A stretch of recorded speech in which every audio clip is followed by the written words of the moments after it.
Welcome to the Fiscal News Network, the retail compliance radar. This is not a list of regulatory updates. This is your early warning system for where compliance changes will hit store operations, POS systems, and rollout plans next. Q4 2025 made one thing very clear.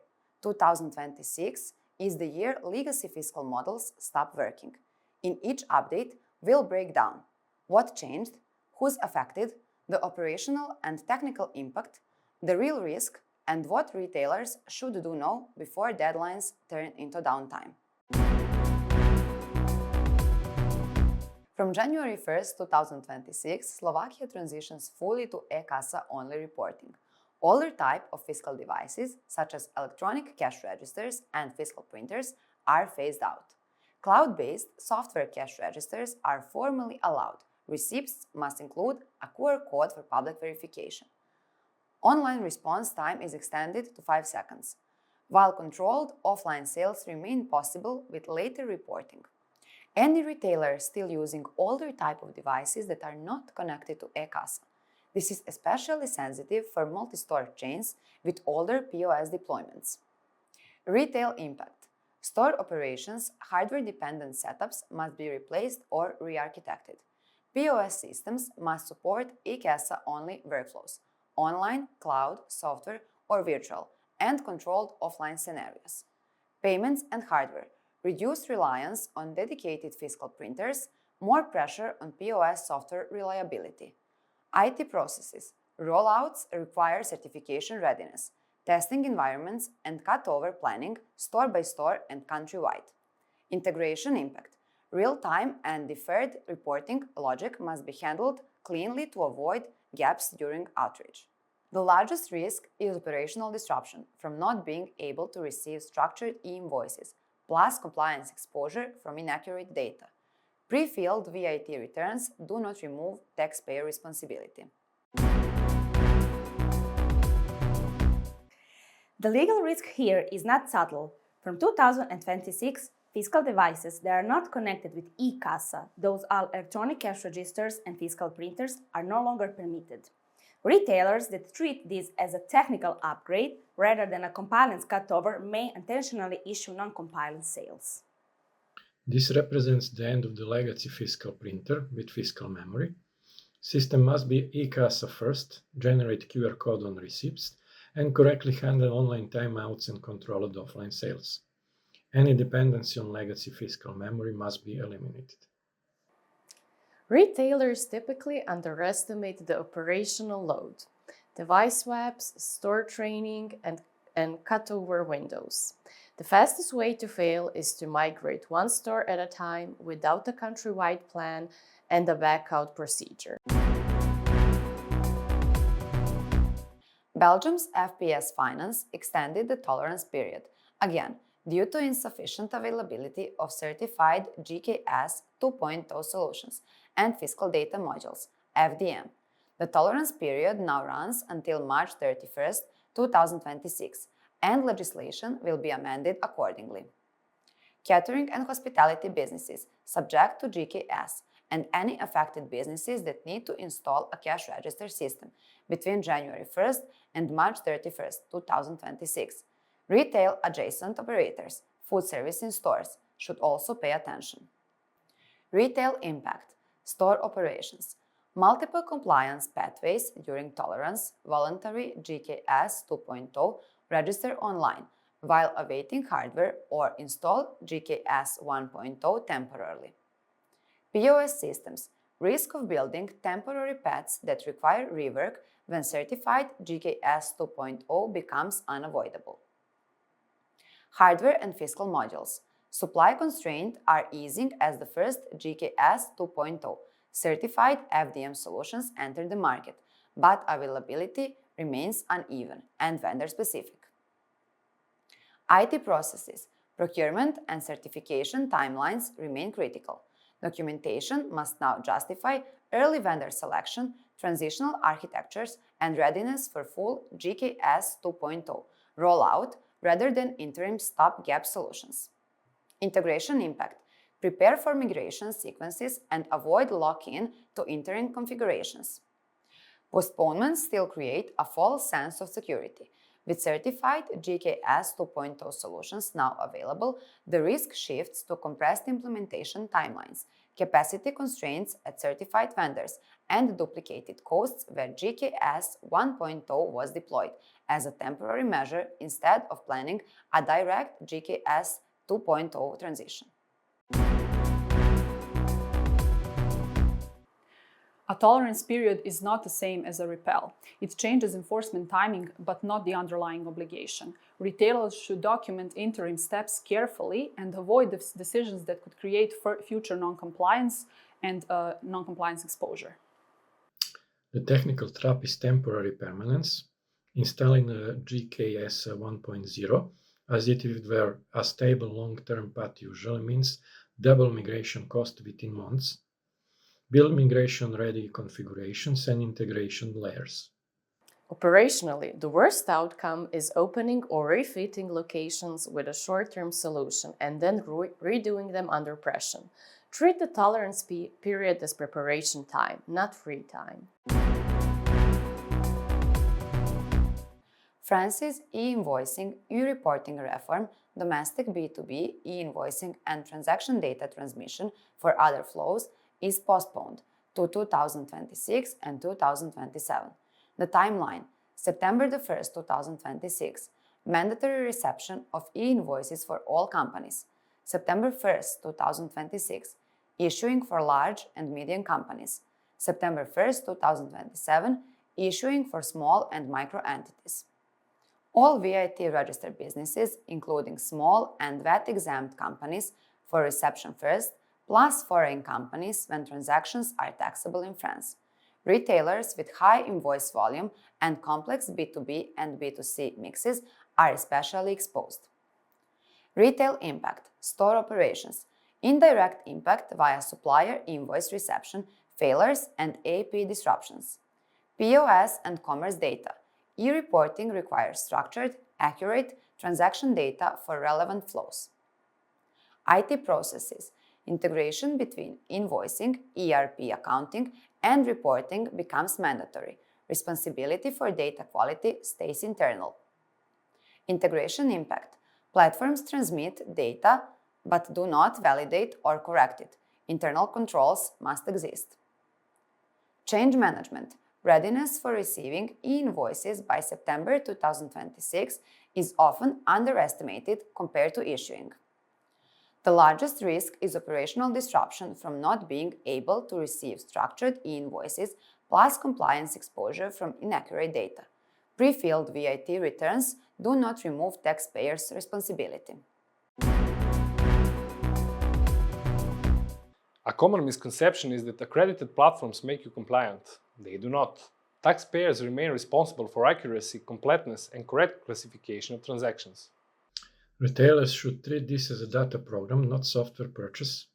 Structured data, validation rules, and integration flow matter more than expensive ERP upgrades. Build controls for exception case early. Retailers usually focus on issuing and forget receiving. The first disruption often shows up in accounts payable when suppliers' invoices fail. Start with reception readiness. It hits everyone first. Brazil's consumption tax reform begins in 2026 and introduces mandatory changes to electronic invoice and digital receipts layouts, NFE and NFC-e, adding new fields and validation rules for new taxes, IBS, CBS, and IS. Most taxpayers issuing e-invoices, NFE, digital receipts, NFC-e, from January 1st, 2026. Exception: companies under a special simplified tax regime designed for micro and small businesses and individual micro-entrepreneurs are impacted starting in 2027. Retail impact, POS and invoicing. Invoice paylouts must include new tax fields and comply with new validation rules. Operations: rejected invoices can block issuance, slow checkouts where applicable, and disrupt fulfillment and returns. IT processes: coordinated rollout across POS, ERP, tax engines, and middleware is required. Testing: 2026 rates are for testing and have no financial impact, but technical compliance is mandatory. Integration impact. Systems must handle new schema version and validation feedback from authorities. Failure to adapt can cause invoice rejections or blocked operations. Even though 2026 is a testing rates period, technical non-compliance still break transaction flows. Brazil's consumption tax reform enters its operational phase in 2026, and it requires all fiscal documents to adopt a new layout with additional fields and data groups related to the new taxes. Companies that fail to update their systems risk fiscal document rejections, even though the 2026 tax rates are transitional and have no financial impact. Retailers underestimate what rejection means in practice. Queues, failed returns, halted shipments, and angry customers.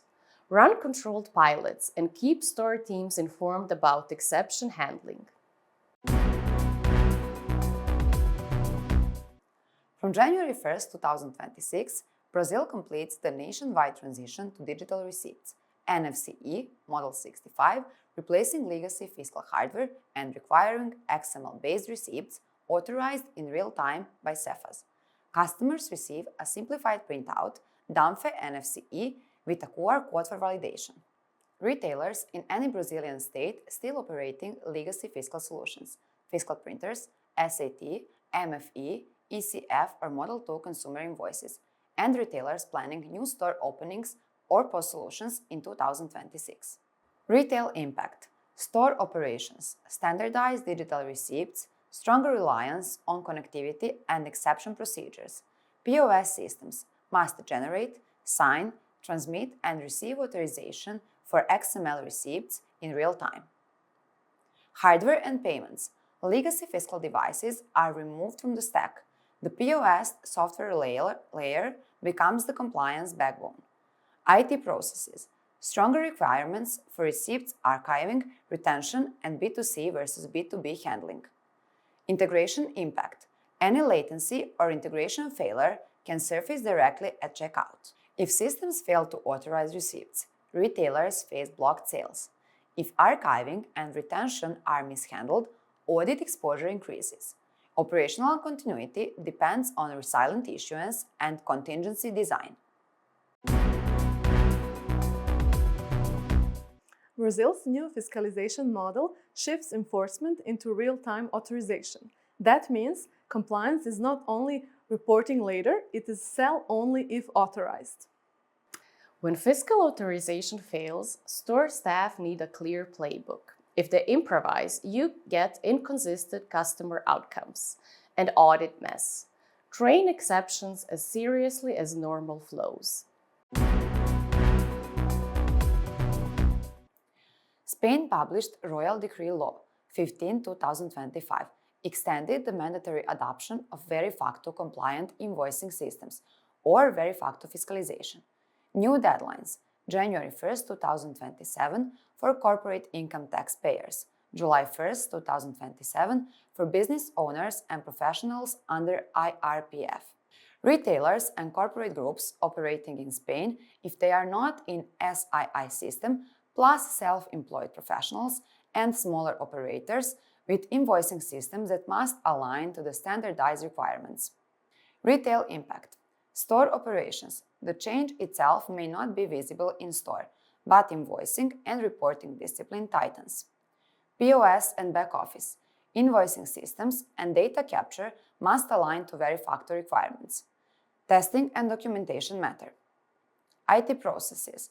The extension provides time, but also increases the risk of procrastination and rushed rollouts. Integration impact. Ensure invoicing controls are consistent across channels, stores, and entities. The risk delaying preparation until 2027 and then facing an unstable rollout. Requirements remain, only the deadlines moved. Extensions are granted to enable orderly adoption, not to reduce accountability. Delays can still create enforcement shocks if businesses are not prepared. Use the extra time for the integration testing, not as a reason to postpone the decisions. Build compliance control into the invoicing layer now. Retailers get burned when they treat postponements as nothing to do. The right move is to turn extra time into predictable rollout windows. Poland's Ministry of Finance plans VAT Act's amendments, effective July 1, 2026. Businesses must deregister and return unused cash registers to manufacturers for disposal to prevent misuse of outdated equipment. Retailers and businesses that have spare, unused, replaced, or decommissioned fiscal devices in storage, including chains with historical hardware from rollouts and upgrades. Retail impact. Store operations asset and inventory processes become compliance relevant. IT and finance. Their registration workflows must be aligned and documented. Risk controls. Unused devices can no longer sit in warehouses indefinitely. Integration impact. Low direct integration impact but high governance impact. Penalties apply for failure to deregister and return devices. The biggest risk is unknown inventory, devices in storage that no one owns operationally. This is a classic governance change. What used to be old hardware in a box becomes potential liability. Retailers should build defensible disposal trail. Tie device lifecycle into your asset management system. The process must be repeatable, especially for chain with frequent refits and upgrades. Retailers typically don't know what's in storage until an audit forces the question. Do the inventory now while timelines are still manageable. Pro forma invoices remain allowed as informational documents, but they will not be issued or processed in KSeF because they are not invoices under the VAT Act. From 2026 onward, only legally defined VAT invoices pass through KSeF. Mandatory KSeF rollout starts February 1, 2026 for large companies, April 1, 2026 for all taxpayers, and January 1, 2027 for the smallest businesses. Retailers and suppliers using pro formas in ordering workflows, especially where pro formas are used as pre-invoice artifacts, plus larger groups entering KSeF first in 2026. Retail impact. Operations, ordering, and prepayment workflows that depend on pro formas must be separated from formal invoicing flows. Finance and tax. Only VAT invoices flow through KSeF. Pro formas remain external, PDF, email, systems, and do not create tax consequences. IT. Ensure systems don't attempt to push pro forma documents into KSeF. Maintain clear document type logic. Integration impact. Document classification errors can break invoice submission and reconciliation processes. The risk is process confusion, treating pro formas like invoices or attempting to submit them through KSeF. This can break invoicing pipelines and delay in settlements, especially during the stage rollout. A pro forma is not an invoice under the VAT Act and does not create tax consequences. KSeF is an invoice system, not a document sharing system. Retailers must keep these categories clean. Document type logic is the technical linchpin. If your ERP or POS labels pro forma incorrectly, you'll see submission failures, reconciliation gaps, and exceptions that overwhelm teams during rollout. Retailers often use pro formas to move fast, especially for prepayments. Keep that practice, but don't confuse it with the legal invoice.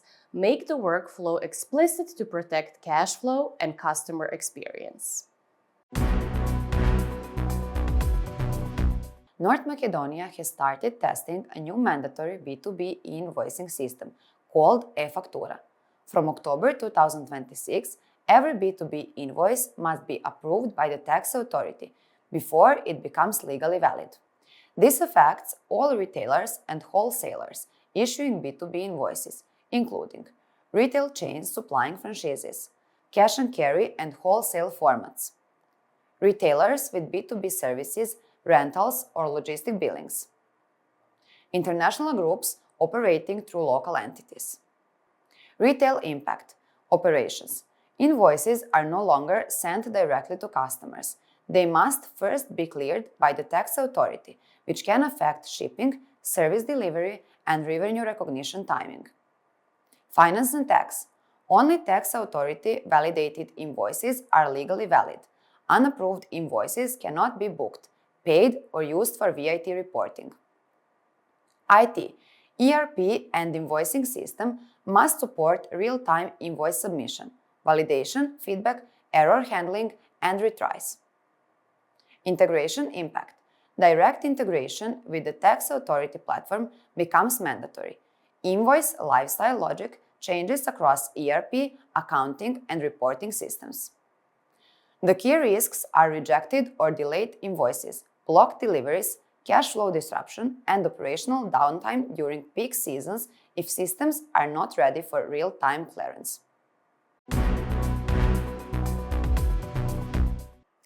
In a clearance model, an invoice that hasn't been validated by the tax authority simply does not exist in legal terms. Issuing or using invoices outside the platform exposes retailers to invalid transactions and audit issues. For small and seasonal businesses, this reduces friction. For larger retailers, the opportunity is customer-friendly digital receipts without triggering new limits. Romania extended the suspension of fines for issuing receipts without mandatory QR codes until November 1, 2026. The requirement remains legally in force. Enforcement through penalties is paused to allow nationwide technical updates and certifications. Retailers operating fiscal devices that require software technical upgrades for QR compliance and retailers with large fleets of devices that must be updated and certified through distributors and service providers. Retail impact. Store operations. QR code requirements remains. Customers may expect QR on receipts even if fines are paused. IT and devices. Large-scale device upgrades, certification cycles, and deployment logistics remain the bottleneck. Integration impact. Moderate. Receipt templates and device software updates must be coordinated. The core risk is using suspension as a reason to delay upgrades. When enforcement returns, retailers face a nationwide rush, limited installer capacity, and potential business disruption. A paused fine is not a paused obligation. If you wait until late 2026, you risk being stuck in a queue with everyone else when enforcement tightens and when fines become actually applicable. The scale is the issue. Hundreds of thousands of devices. Retailers should treat this as a rollout program with tracking, QA, and vendor management. Retailers' team hates surprise rollouts. Use the delay to make upgrades invisible to stores planned, scheduled, and tested, rather than chaotic. Romania's rules on cash payments limits continue into 2026, and legal entities must accept modern payment methods. The previous threshold for mandatory card acceptance has been removed, with limited exceptions for areas without electronic networks or fully bank-based operations. Retailers with cash-heavy operations, retailers in regions with connectivity constraints, and any business processes that previously relied on higher cash ceilings. Retail impact, store operations, increased expectation to accept card digital payments, cash management procedures become more regulated. Payments and hardware, payment terminal coverage and integration must be reliable. Exception scenarios must be defined. Finance controls. Strict cash ceilings and anti-splitting rules impact settlement and cash and carry behaviors. Integration impact. Moderate payment stack and POS configurations may require updates. Non-compliance can trigger penalties and operational friction. Attempting to circumvent limits via invoice splitting is explicitly prohibited. Cash limits are enforced to strengthen financial discipline. Retailers could expect closer inspections if their activity appears to be trying to get around these limits. Payment acceptance is now part of compliance. Ensure POS and payments integrations are resilient and monitored, especially where connectivity is uneven. This changes the reality on the floor. If you can't accept modern payments reliably, you'll lose sales and invite compliance issues at the same time. Q4 2025 shows a clear pattern. Compliance is no longer a legal afterthought. It is a core operational dependency. The retailers that struggle in 2026 won't be the ones who ignore the law. They'll be the ones who underestimated system readiness, integration timelines, and data ownership. This is exactly why FNN exists, to help you act before compliance turns into downtime. If you want support mapping these changes to your POS, invoicing, and rollout roadmap, Fiscal Solutions can help, from market monitoring to architecture, advisory, and implementation. Thank you for watching and see you in next quarter.